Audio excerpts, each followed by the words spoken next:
সেলিম সাহেব, জি আমি আপনার কাছে জানতে চাই, আমি তো প্রায় সময় আপনার ভিডিও করলাম, পুরা সিজনে ভিডিও করলাম। জি তো এটা যে শশা পড়ে রয়েছে, অনেক শশা ক্ষেতের মধ্যে পাকনা, তো এটা জাত কি বলতে পারবে? ওটা জাত হইলো শিলা। শিলা না? জি শিলা কি এটা দেশি না হাইব্রিড? শিলা হইলো দেশি। আচ্ছা আচ্ছা, এটা বীজটা কি আপনি প্যাকেট আনছেন? না, শিলা হইলো আপনার এটা লুজ প্যাকেট, খোলা বিক্রি করে। আর হাইব্রিডটা তো আপনার প্যাকেট বিক্রি করে। হাইব্রিডটা নাকি? জি জি আচ্ছা, এত বীজ থাকলে আপনি শিলা লাগান? এটা এই যে বর্ষা সিজনে হন বা তাপমাত্রা 35 সহ্য করতে পারে না, আমরা জানি হাইব্রিডে তাপমাত্রা সহ্য করতে পারেন না, এটা আপনি কৃষকদের উদ্দেশ্যে কি কইবেন? এটা আপনি আমি কোন ওইটা জাতের শশা লাগাইতো? কৃষকের উদ্দেশ্যে বলবো যে আমরা যদি এই এখন যে সূর্যের তাপমাত্রা হ্যাঁ, এখন আছে আপনার প্রায় 35 35-36 ডিগ্রি হ্যাঁ হ্যাঁ এরকম আছে। তো আপনার এই যদি হাইব্রিড শশাটা আমরা করি, হ্যাঁ, তো ওইটা আপনার 30-32 ডিগ্রি যদি তাপমাত্রা থাকে, তো ওই শশাটা কিন্তু আমরা সহ্য করতে পারে না। লুটটা নিতে পারে না। না, লুট নিতে পারে, ওটা হাইব্রিড। এটা নাকি? জি জি। এটা আর কি এই যে অনেকে ক্ষেত দেখছি, কৃষকরা বলে একদিন এই ক্ষেত শেষ, এক রাত্রে ক্ষেত জায়গায় একদিনে ক্ষেত নষ্ট হয়ে যায়। এটা কৃষকরা বুঝতে পারে না, কৃষকরা বুঝতে পারে নাই, এটা তাপমাত্রার লেগে গেছে। তাপমাত্রার কারণে গেছে গা।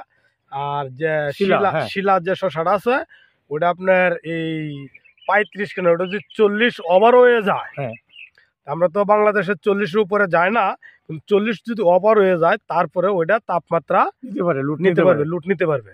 তাহলে ওটা আমাদের দেশি। এই যে শিলা দেশি এটা নিতে পারে। হ্যাঁ, শিলা বীজটা ওটা হলো আমরা দেশি বীজ। আচ্ছা, আর একটা কথা জিজ্ঞাসা, যে বর্ষার সিজন এখন কিন্তু তাপমাত্রা দেওয়া যায় 30, 35, 37, 38 উঠতে যায়। হ্যাঁ, কৃষকরা কি বীজ লাগাইলে আপনি মনে করেন যে এই তাপমাত্রা বা এই সিজনে উপকৃত হইবে আপনি মনে করেন? আমি মনে করি যে শিলা যে বীজগুলো আছে, যে ওইটা যদি তারা সংগ্রহ করে লাগাইতে পারে, তে কৃষক লাভবান থাকবে। তে এই তাপমাত্রা লুট নিতে পারবে। আচ্ছা আচ্ছা, এই তাপমাত্রায় আপনার ক্ষেত নষ্ট হবে না, এই শশাও নষ্ট হবে না, বৃষ্টিও নষ্ট হবে না। এরকম আর নাকি? হাইব্রিড যেগুলো আছে, ওটা বৃষ্টিও নষ্ট করে ফেলে, তাপমাত্রা তো নষ্ট অতিবৃষ্টি বা তাপমাত্রা সহ্য করতে পারে না, সহ্য করতে পারে খুব না। মানে বাচ্চাদের, শিশু বাচ্চাদের মতো মতো এটা লালন পালন করতে হয়, এরকম নাকি? জি জি জি। আচ্ছা, এই যে দেশি বীজটা, আমরা একটা প্রশ্ন আপনার সাথে, দেশি বীজ যে বলে আমরা, দেশি বীজটা কি ভাই হয়, এইটা জিনিসটা আমার একটু বুঝাবেন। দেশি বীজ তো ওই যে আমার যে খেতে দেখতেছেন, ওই যে শশাগুলো আমি করে রাখছি, যে পাকাইতেছি। হ্যাঁ, পাকাইতেছেন।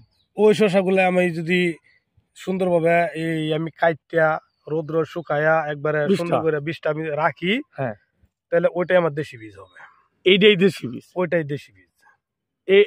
এটা মনে হয় যে যত গরমই হোক, ওটা নষ্ট হবে, যত তাপমাত্রা হোক, ওটা নষ্ট হবে না। ওটা তুমি তাপ দিয়েই রাখতেছি। অধিকাংশ কৃষক তো এইগুলি আসলে এই তাপমাত্রা বিহারে বুঝে না, কুড়ালায় বা এসি মুখ মাইর খায় ধরা পড়ে, না বুঝার লাগে। যারা বুঝে না, তারাই আপনার একবার ফসল করার পরে দ্বিতীয়বার করতে চায় না, যে তারা লস। আর কোন জায়গাটা ধরা পড়ছে এটাই কি বুঝে না, ওটাই বুঝে না। আর আমরা তো ওটা বুঝি যে শিলা বীজ লাগাইলে ওগুলা ফলন কম হইলেও আমরা লাভবান নাকি? জি, খরচও কম, মানে ঝড় বৃষ্টি রোদ যা আছে সবটাই যুদ্ধ করতে। জি জি জি জি।